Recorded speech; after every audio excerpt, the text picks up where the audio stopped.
Distinguidas embajadoras, distinguidos embajadores, muy buenas tardes.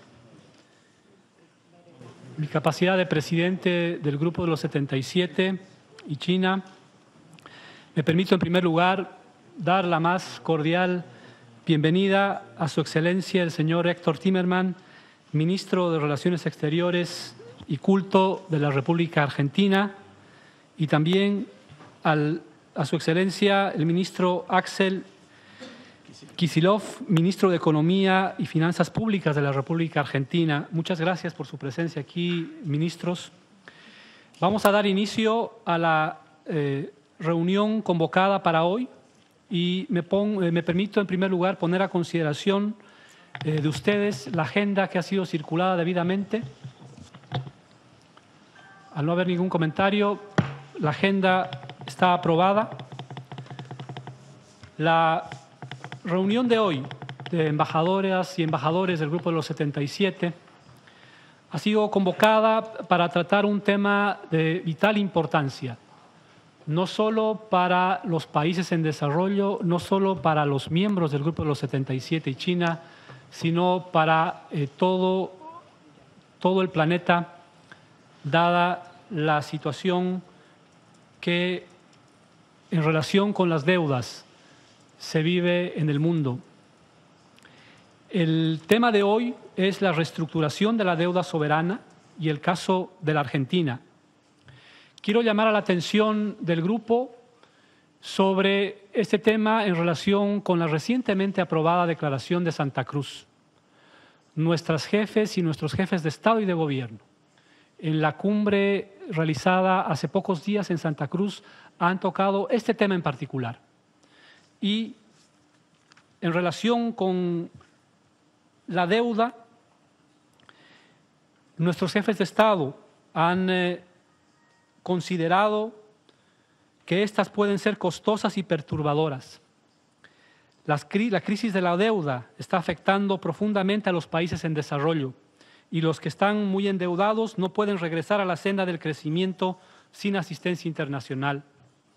En este contexto, nuestros jefes de Estado han expresado con mucha preocupación, se han referido a las actividades de los fondos buitre. Estos fondos que plantean un peligro para todos los procesos futuros de reestructuración de la deuda. Por consiguiente, es importante no permitir que los fondos buitre paralicen las actividades de reestructuración de la deuda de los países en desarrollo y mucho menos que priven a los estados de su derecho a proteger a su pueblo conforme al derecho internacional. Distinguidas embajadoras y distinguidos embajadores, hoy en día vemos como una necesidad urgente que la comunidad internacional examine diferentes opciones para establecer un mecanismo internacional de solución del problema de la deuda externa que sea eficaz, equitativo, duradero, independiente y orientado al desarrollo. Es por ello que, como parte de esta necesidad, vimos por conveniente exhortar a todos los países a que promuevan los debates que se celebran en el seno de las Naciones Unidas y en otros foros pertinentes. La presente reunión es la primera iniciativa en este contexto, situación por la que agradecemos la presencia tanto del señor Canciller como del señor Ministro de Economía y Finanzas Públicas.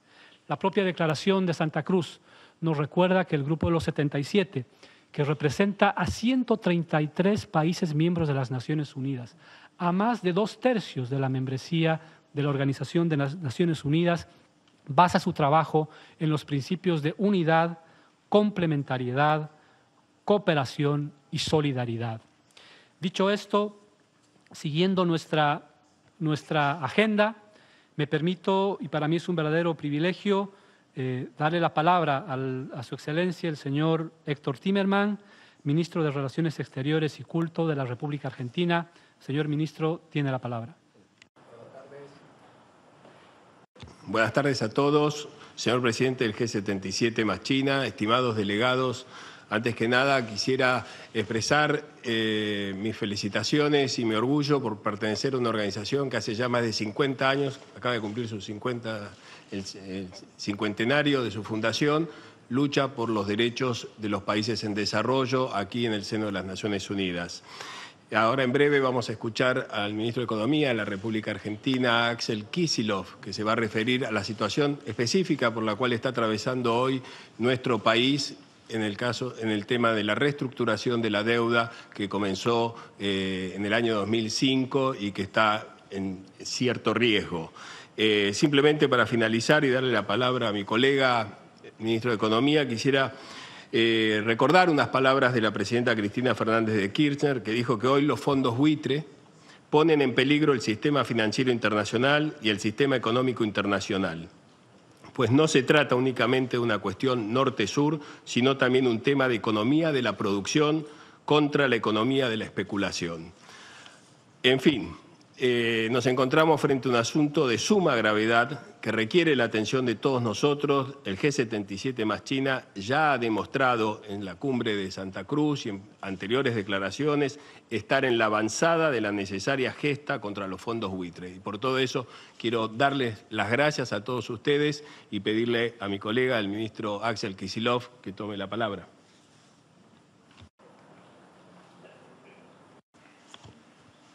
Muchísimas gracias, señores y señores embajadores. Muchísimas gracias, antes que nada, por esta tan privilegiada invitación que ha hecho el presidente del G77, justamente en su 50 aniversario, a la República Argentina a que exponga desde una perspectiva nacional, pero también global, el problema que está experimentando en este momento. Quería, antes que nada, leer ese párrafo tan conceptuoso de la Declaración de Santa Cruz sobre la cuestión de los fondos buitres, que ya ha leído, afortunadamente, el presidente del G77.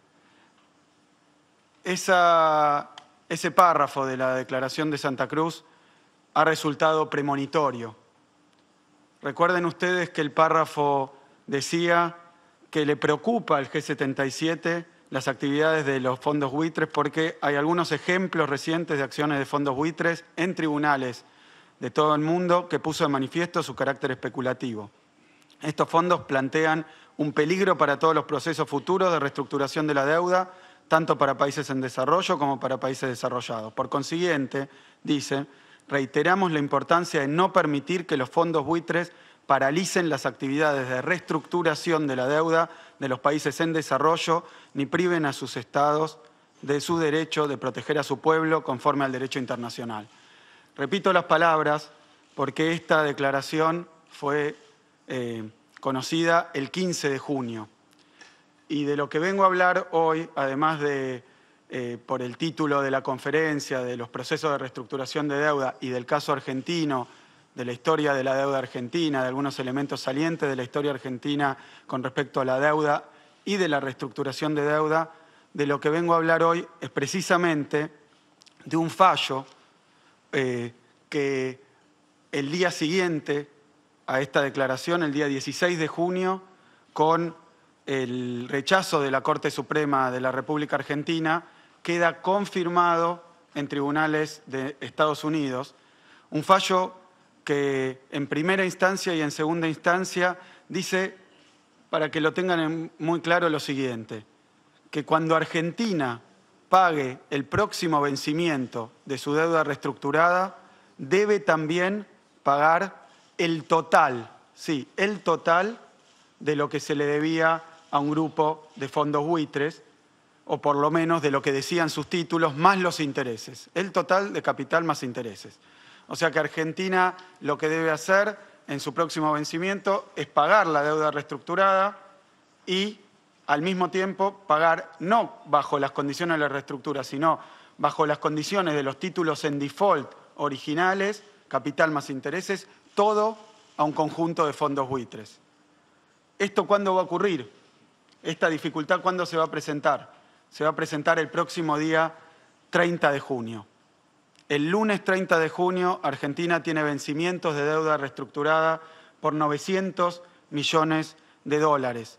Y el día 16 de junio recibimos la confirmación de que Argentina, según estos tribunales, debe pagar al mismo tiempo de ese vencimiento alrededor de 1.500 millones de dólares de capital e intereses de títulos defaulteados previos a 2001 y que vienen de la década de los 90.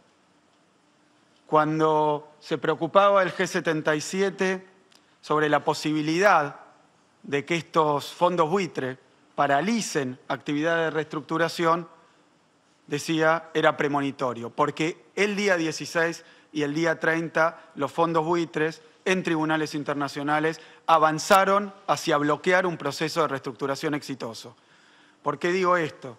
Digo esto porque la reestructuración argentina, y ya me voy a referir en detalle a esto, la reestructuración argentina fue tan exitosa que un 93% de los 81.000 millones de dólares de títulos defaulteados, un 92,4% más precisamente, aceptaron las condiciones de la reestructuración.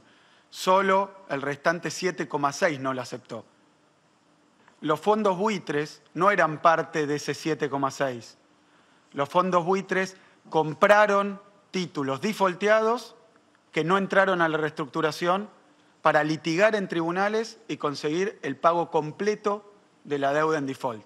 Es un caso de manual de cómo actúan los fondos buitres.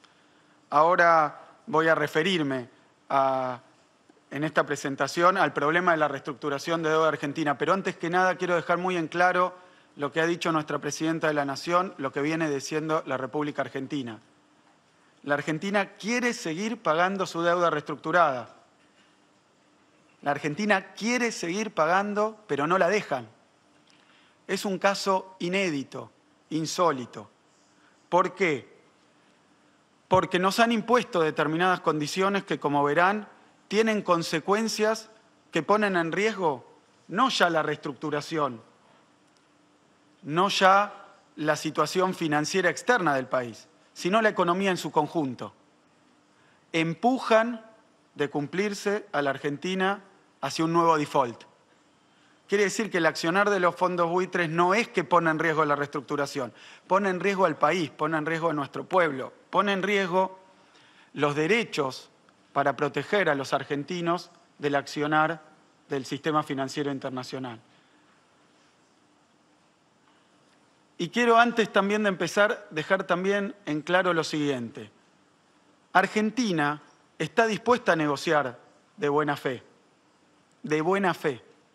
pero fíjense qué situación tenemos. Si de aquí al 30 de junio, si de aquí al lunes que viene, el juez que ha marcado esta sentencia no pone un paraguas legal, no nos da una suspensión de esa sentencia, la negociación se daría en condiciones muy complejas, porque son 1.500 millones de dólares y además esos 1.500 millones de dólares, como voy a explicar, pueden dar lugar a reclamos, lo van a dar, de deuda en iguales condiciones por 15.000 millones de dólares. De forma tal que si Argentina se aviene y paga, se enfrenta a servicios de deuda que le impedirán seguir funcionando, porque se trata de más de la mitad de las reservas de Argentina, 15.000 millones de dólares. Entonces Argentina solicitó una suspensión de la sentencia para tener condiciones de negociación. Fíjense lo que estamos pidiendo. No podemos ya, en estos días, atacar el problema global. No podemos ya, señor presidente, en estos días, generar un sistema normativo internacional que proteja a los países, como el nuestro y tantos otros, del accionar de los fondos buitres. Lo que pedimos es que no sea en 3 días que tengamos que resolver esto o correr el riesgo de caer a un abismo. Necesitamos tener condiciones justas y equitativas y que contemplen el interés no solo de quienes han litigado, sino del 100% de los bonistas, de aquellos que entraron en la reestructuración. En estas condiciones eso es materialmente muy difícil. Voy a referirme al fallo, pero estas cuestiones quería dejarlas en claro. Ahora voy a repasar porque forman parte del G77 134 países, 133 más China, que no conocen probablemente cuáles fueron las condiciones bajo las cuales se gestó esta deuda externa. Probablemente no conozcan en detalle aunque alguna noticia deben tener, lo que significó el default de 2001 para la República Argentina. El default de 2001 de la República Argentina fue el más grande de la historia. Y tampoco probablemente conozcan las dificultades, la complejidad, lo que debió experimentar el gobierno argentino, del que formo parte, para llevar adelante una exitosa reestructuración. Reestructuración que costó tanto y hoy está en riesgo. Desendeudamiento que costó tanto y hoy está en riesgo. Posibilidad, como lo dijo el G77, de volver a crecer para el país, de mejorar las condiciones sociales del país, en base a una deuda externa que no sea imposible de pagar por lo opresiva. Todo eso se encuentra hoy en riesgo por el accionar de los fondos buitres, por una interpretación novedosa, lo que hoy pone en riesgo todo ese proceso. Y pone en riesgo a nuestra población, pone en riesgo al país y por tanto pone en riesgo no solo al sistema global que puede enfrentar esta misma situación, sino también y especialmente a los países emergentes, que solemos tener una historia parecida en términos de la relación con el sistema financiero global. Voy a muy brevemente comentar los elementos centrales acerca de cómo se gestó la impagable deuda externa que estalló en el año 2001. Este es un gráfico muy... ahora si pueden proyectar. ¿Ya está? No.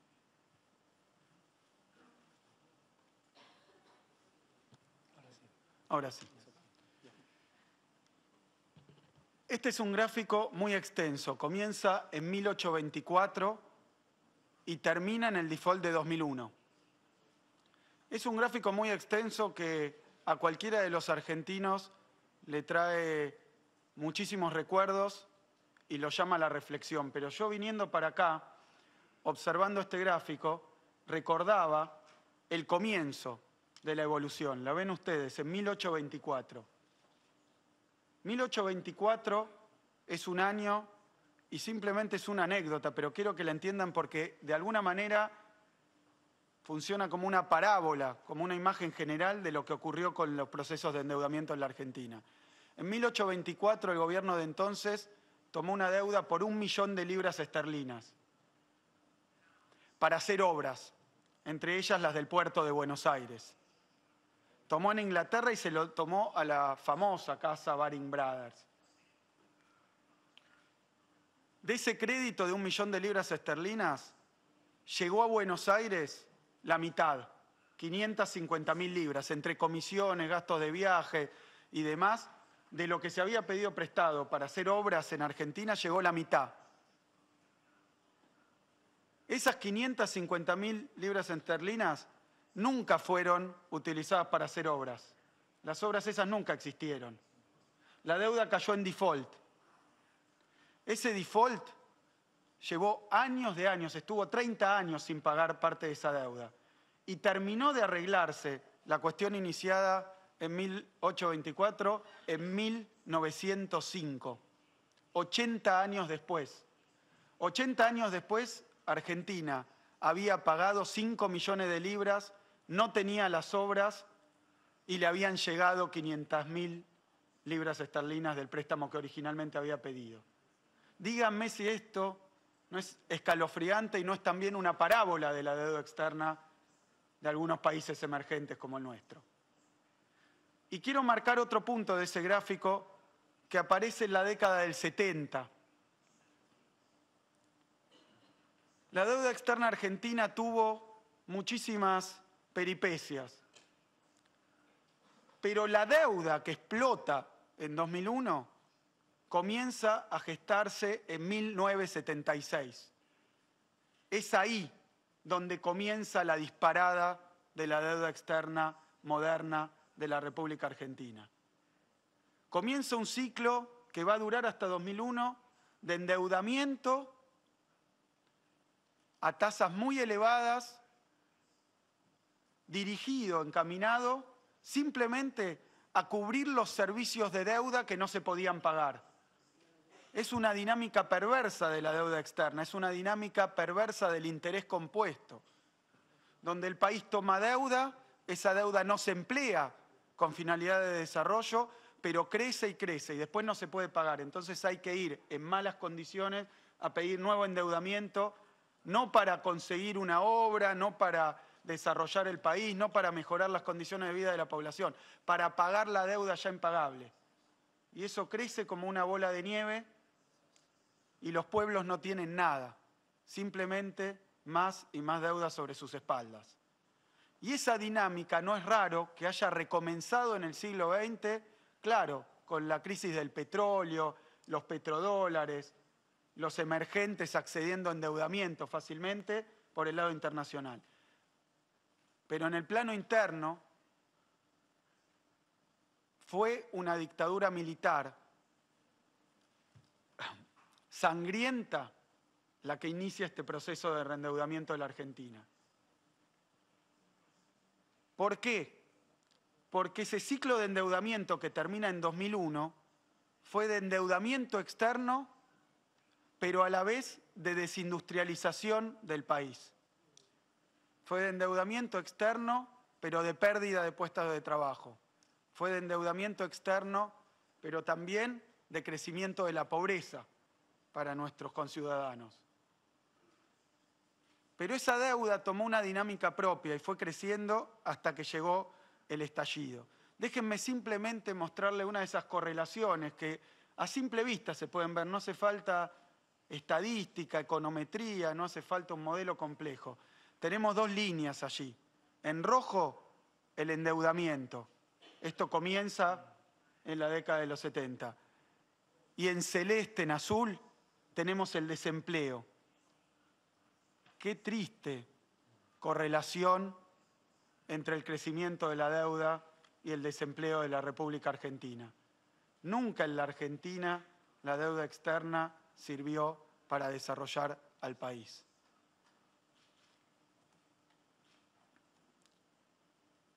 Voy ahora a hacer foco en los años previos a la crisis. Y voy a hablar de esa crisis de 2001. Los años previos a la crisis transcurrieron en la llamada década de los 90 en nuestro país. Una década donde las ideas que en aquel momento se llamaban de modernización de la economía, de modernización del Estado, de apertura de la economía, de reforma estructural de la economía, esas ideas gobernaron el país. Ideas tomadas fundamentalmente de algunos organismos multilaterales de crédito. Pero aquí tienen lo que ocurrió con la deuda de la Argentina durante los años 90, a lo largo de ese famoso programa de convertibilidad, que hacía que la Argentina perdiera soberanía monetaria, que Argentina tuviera que ligar su base monetaria a la cantidad de dólares en las reservas, manteniendo un tipo de cambio fijo. Ese programa económico produjo un crecimiento del endeudamiento sin precedentes, porque Argentina tomaba deuda solamente para mantener el tipo de cambio, porque por ley había perdido su política monetaria y tenía que ceñirse ese tipo de cambio fijo. Esa necesidad permanente de dólares era suplida por organismos multilaterales de crédito, era suplida por el sistema financiero internacional. Y cada préstamo que hacía crecer el endeudamiento venía acompañado de condicionalidades para la política económica. Digámoslo con todas las letras, políticas de ajuste, políticas de reducción del estado de bienestar, de las prestaciones sociales del Estado, de la salud, de la educación, del sistema de pensión. Pero es más que eso. Para sostener ese endeudamiento, Argentina debió privatizar todo. Y privatizar todo significó malvender los activos del pueblo argentino. Y fíjense qué paradoja. No se cobraba con dólares, no se cobraba con moneda, se cobraba con títulos de deuda. Canjeábamos títulos de deuda por nuestros activos físicos. Esto llegó a un punto en el que Argentina tomó créditos llamados por alrededor de finales de 2000, principio de 2001, llamados blindaje, megacanje, tristemente célebres, porque eran créditos o asistencia de 40.000 millones de dólares, de 30.000 millones de dólares, canjes generalizados de títulos. Toda esta política, y lo quiero decir ante los países emergentes que aquí me escuchan, toda esta política vino sostenida también por el discurso que provenía de los organismos multilaterales de crédito, que decían que esto era sostenible, que las perspectivas de la Argentina eran cada vez mejores. Y así fue como se duplicó la deuda externa en aproximadamente 10 años. Pero no solo eso, porque cuando estalla la crisis de la convertibilidad, no solo hicimos el default más grande de la historia, sino que llegamos a la crisis social, económica más profunda de la historia argentina. Los salarios reales cayeron un 18% en 2001. El Producto Bruto Interno cayó más de un 10%. Lo único que crecía era la pobreza y el desempleo. El desempleo que llegó a 25% de la población. La pobreza que superó a la mitad de la población. Esa fue la crisis de 2001 y fue una crisis de deuda, fue una crisis de moneda. Así fue como estalló. Y en ese momento es donde se produce este gigantesco default.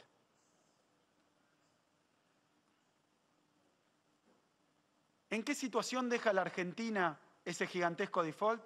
Afuera de los mercados internacionales de crédito, completamente excluida del financiamiento internacional. Y a partir de 2003, cuando gana las elecciones después de una sucesión de presidentes que no consiguen completar un mandato, cuando gana la elección el presidente Néstor Kirchner, se inicia ese largo proceso de reestructuración, reordenamiento y normalización de las relaciones financieras de la Argentina. El gobierno al que pertenezco no tomó la deuda. El gobierno al que pertenezco no fue al default. Lo que ha hecho es normalizar las relaciones económicas internacionales. Y digámoslo, trabajosamente, con mucho esfuerzo, no con esfuerzo del gobierno exclusivamente, con esfuerzo del país, con esfuerzo del pueblo argentino. Porque ese proceso de reestructuración que todavía hoy dura, y aquí simplemente tengo algunos de los hitos.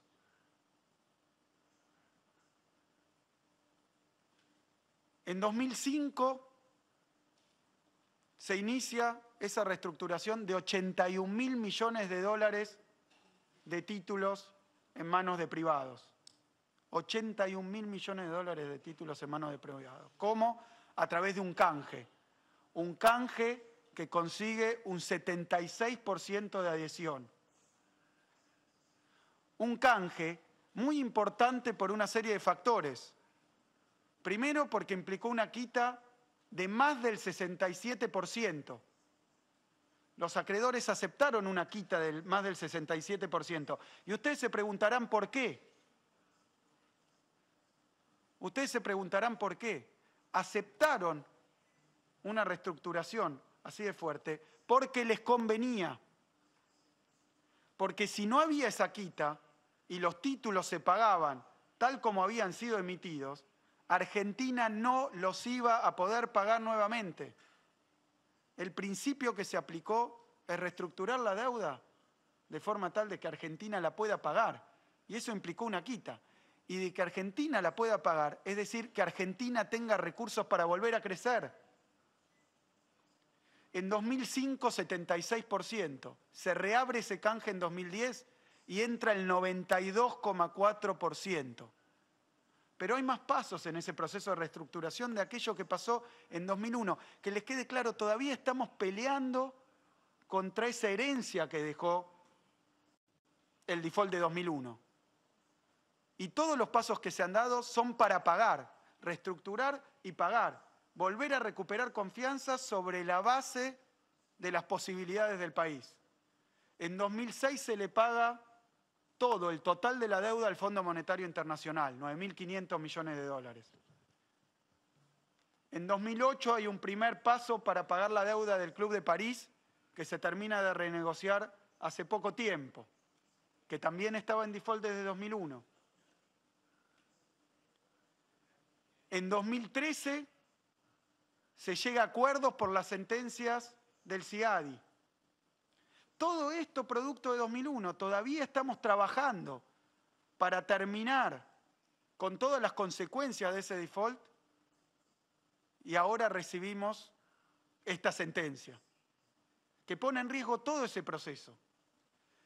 Y déjenme decirlo, porque esto debe quedar muy claro. Argentina, desde 2003, pagó 190.000 millones de dólares. Esto no fue sin pagar y lo hizo sin acceso a los mercados internacionales. 100.000 millones de dólares en moneda extranjera. Entonces Argentina, con esta reestructuración, llevó adelante un proceso de desendeudamiento, de reducción, de compresión de la deuda. ¿Para qué? Para poder crecer. En 2001, los servicios de deuda representaban 20% del presupuesto nacional. ¿Qué país puede, si tiene que dedicar el 20% de sus recursos a atender la deuda, qué país puede hacer política económica? ¿Qué país puede hacer política social? ¿Qué país se puede ocupar de su población vulnerable? Es insostenible el sobreendeudamiento. Y Argentina lo arregló trabajosamente desde 2003, con el presidente Néstor Kirchner, con la presidenta Cristina Fernández de Kirchner, uno a uno se fueron solucionando todos los problemas. Pero apareció este, inesperado, que nadie en el sistema financiero internacional, los abogados, los expertos, los gobiernos, nadie esperaba que la Corte Suprema de Estados Unidos dejara firme esa sentencia con esa interpretación novedosa, errónea, de la cláusula pari passu. ¿Para qué hicimos todo esto? Hicimos todo esto porque si en 2002 la relación entre deuda y producto era del 166%, en 2013 había bajado a 40%. Y esto es muy importante. Solo el 8% del producto es equivalente, el 8%, a la deuda en moneda extranjera con privados. El resto es o en moneda local o con agencias públicas. Quiere decir que la deuda compleja, la deuda que pone a los países en situaciones complicadas, solo representa un 8% del producto. Pero este es el resultado de la reestructuración. Díganme si este fallo no puede ser una forma de tirar abajo esa exitosa reestructuración. Puede ser leído de otra manera.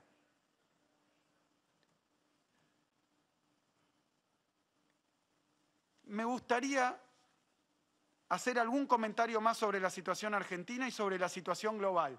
Y después, si me lo permiten, explicarles más claramente las consecuencias de este fallo, cuyo vencimiento, cuyo próximo hito ocurre el día lunes que viene. ¿Cuáles son las alternativas que este fallo le deja a Argentina? Y por transitividad, a cualquier país que le ocurra lo mismo. Este es el espejo de lo que puede ocurrir con otros países. ¿Por qué? porque esa relación entre deuda y producto, estos son datos de Reinhardt y Rogoff, pero simplemente quiero mostrarlo, esa situación que tenía Argentina en 2001 es la situación que hoy experimentan muchos países del mundo. Una relación deuda-producto que hace insoportable el peso de los compromisos externos, que deja sin posibilidad de maniobra a los gobiernos democráticos, porque los recursos deben ir al pago de las obligaciones externas. Y no es que por esas enormes y formidables deudas externas hoy los países sean países desarrollados, hoy no haya pobreza, hoy no haya desempleo, hoy no haya necesidades de desarrollo. Todo lo contrario. Pero la deuda externa es una opresión que impide a muchos países llevarlo adelante. Y a esto le pone, además, el riesgo de default. Y ahora se le agrega la prácticamente imposibilidad de reestructuración, bajo las reglas que establece este fallo. Porque eso que decía el G77 en Santa Cruz ha ocurrido.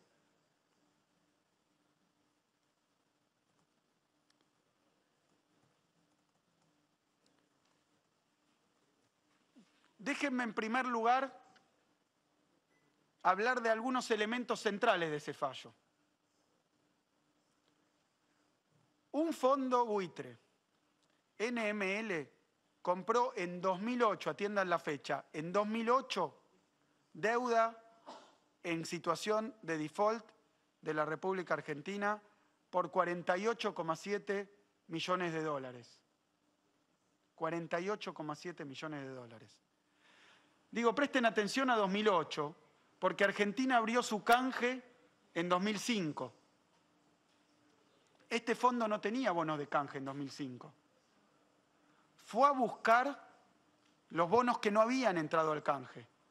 Y después se reabrió el canje en iguales condiciones. Pero este fondo y otros no entraron al canje. Su negocio es litigar en tribunales que le reconozcan el 100% de lo que reclaman. Entonces se da la paradójica situación que un solo bonista puede poner en riesgo toda una reestructuración por exitosa que sea. ¿Qué reclama? 832 millones de dólares. ¿Qué le han dado los tribunales norteamericanos? 832 millones de dólares. ¿A cobrar cuándo? Según la sentencia. El 30 de junio. En nuestro próximo pago. A riesgo de que si no lo pagamos incumplimos el fallo. A riesgo de que si tratamos de pagarle a los bonistas que entraron de buena fe a la reestructuración, estamos incumpliendo. Pero bien, y esto es muy importante, este es un solo fondo de los que hoy tienen esta sentencia firme. Lo que constituye el total es solo el 50 y algo % del reclamo. En 30 de junio habría que pagar 1.500 millones de dólares. El 52% a NML y el resto a Aurelius, Blue Angel y otros fondos buitre por el estilo. 1.500 millones de dólares. Y quiero hablar de las consecuencias de ese fallo.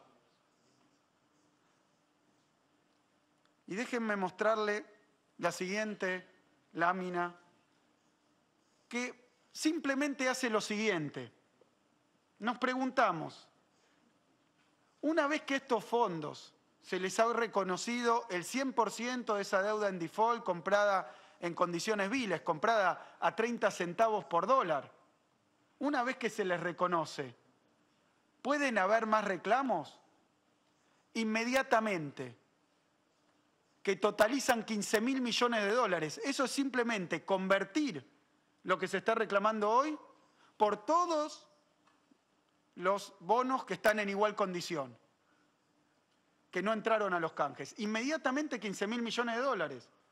De ahí viene la cuenta, porque con el fallo firme, si Argentina paga los 1.500 millones de dólares, inmediatamente van a empezar a acompañar a esa misma demanda en esos mismos tribunales y con los mismos derechos 15.000 millones de dólares en los próximos vencimientos.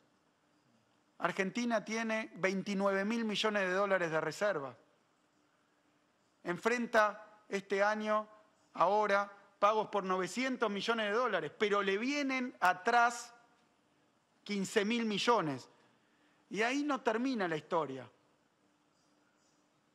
¿Por qué? Porque si Argentina pagara los 1.500 y aún los 15.000, pueden sobrevenir los reclamos de todos aquellos que sí entraron al canje. El 92,4% que entró al canje,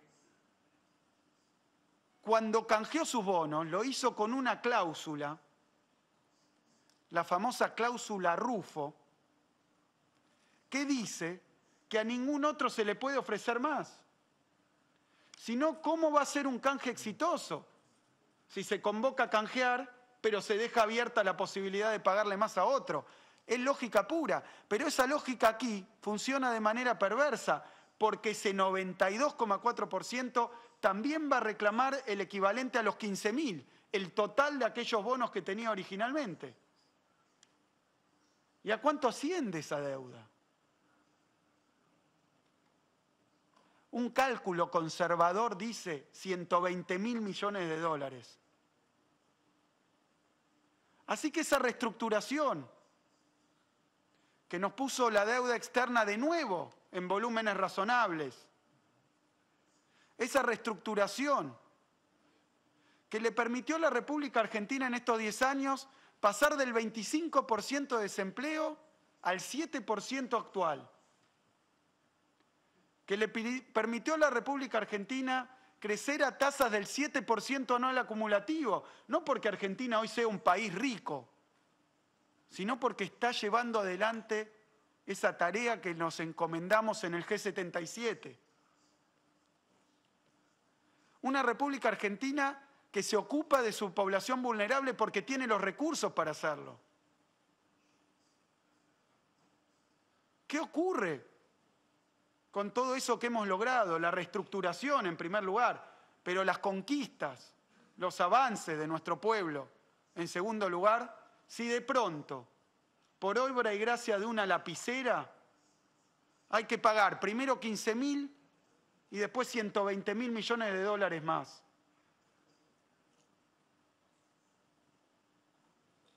Y sin refinanciación, todo junto, cuando aparece, dice la interpretación de la cláusula pari passu.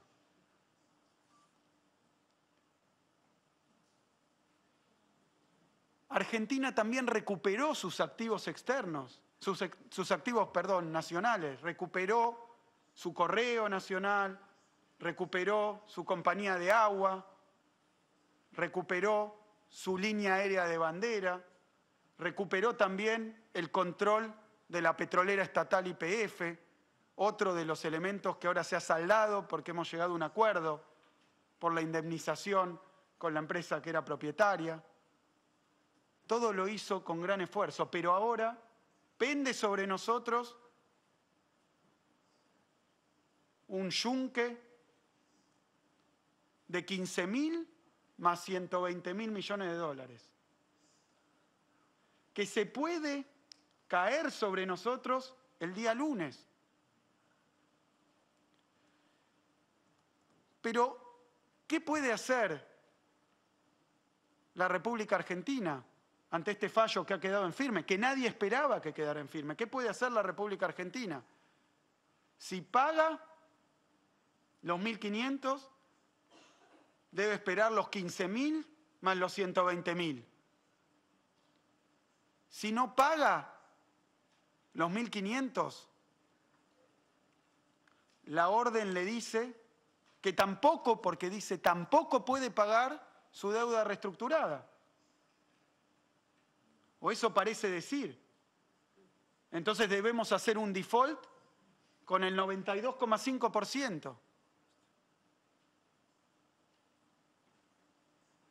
Pero si paga, y esto también lo dijo el juez, Nadie puede colaborar con la Argentina. Si quiere pagar al 92%, nadie puede colaborar con la Argentina. No puede hacerlo el Bank of New York, que tiene el fideicomiso con el que se paga la deuda. No lo puede hacer Euroclear, según la orden del juez, presuntamente. Entonces, probablemente eso nos empuje a un default técnico.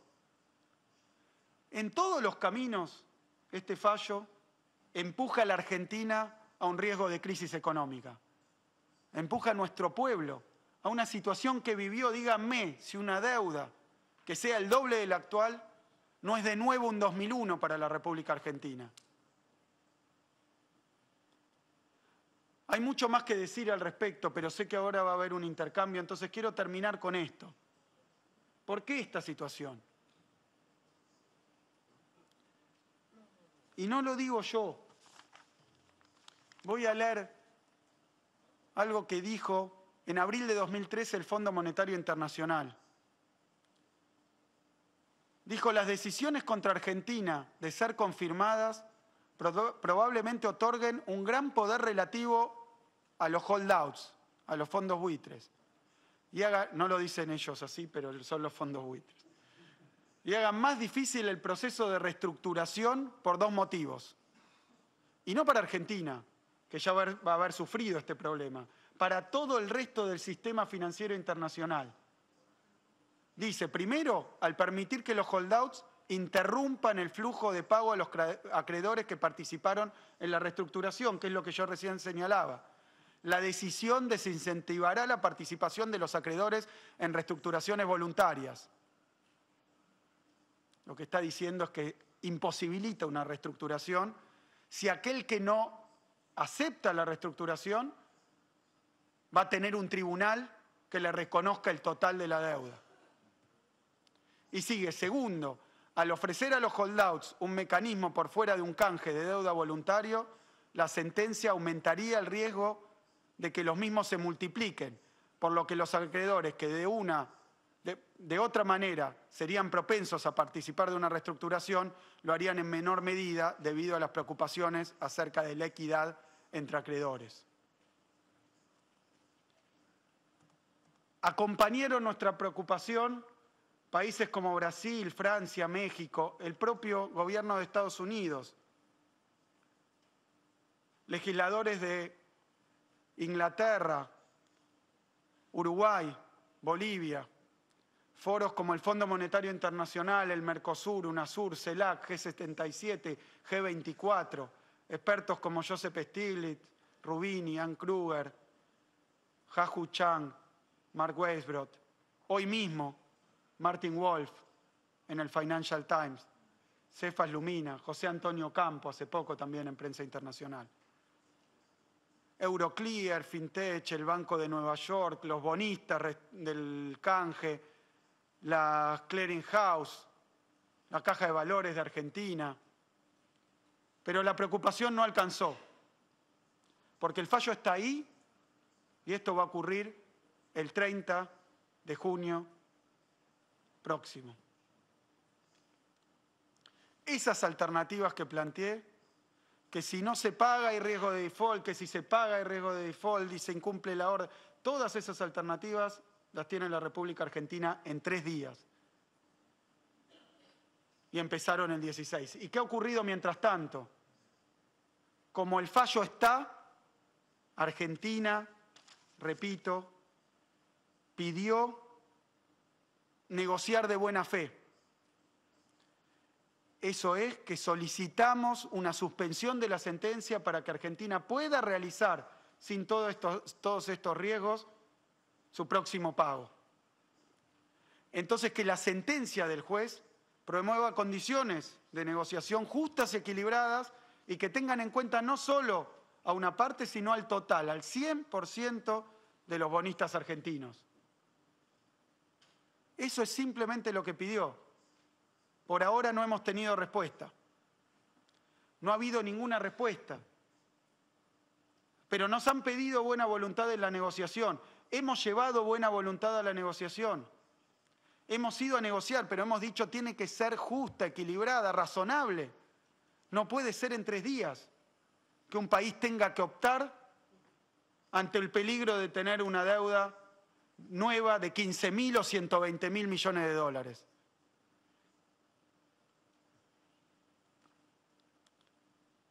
Voy a leer por último las palabras del presidente de Uruguay, José Mujica, porque dijo algo muy importante para nosotros y que da una clave de lo que puede estar ocurriendo. Dijo, hoy van por ti y mañana por mí. Estos fondos compran papeles de deuda por 2 pesos y luego pretenden quedarse con todo. Tiene relación con el hallazgo de Vaca Muerta, porque lo que van a querer negociar es comerle el petróleo a la Argentina por nada. Y van a terminar planteando que paguen la deuda con esos recursos naturales. Lo que dijo el presidente Mujica hace reflexionar a nuestro país, hace reflexionar a este foro y además a la Argentina ya le pasó. La deuda externa que se inició con la dictadura militar terminó en el saqueo de los recursos argentinos por nada, de los activos, de las empresas, de la riqueza, por nada, y terminó en la peor de las crisis sociales. No podemos permitir, y sabemos que tenemos el acompañamiento del G77, no podemos permitir que esto vuelva a ocurrir. Argentina pagó, Argentina quiere seguir pagando en condiciones razonables, en condiciones posibles, pero estamos ante una situación donde no nos dejan. Un 1% pone en riesgo lo que voluntariamente aceptó prácticamente la unanimidad de los demás bonistas. Muchas gracias.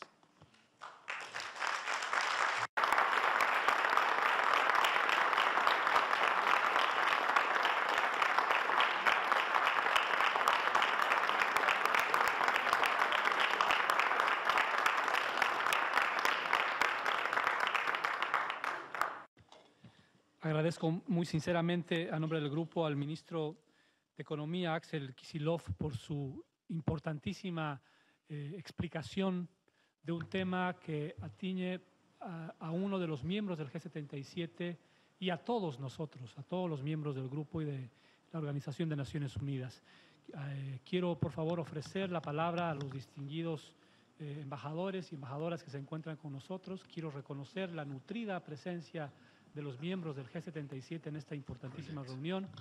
Reconozco al distinguido representante permanente de Brasil, embajador patriota, tiene usted la palabra. Muchas gracias. Y en primer lugar, ante nosotros del ministro Héctor Timerman, del ministro Axel Kicillof de Argentina, que nos permiten abordar un tema de interés estratégico para todos nosotros. Pero no quería dejar pasar la oportunidad de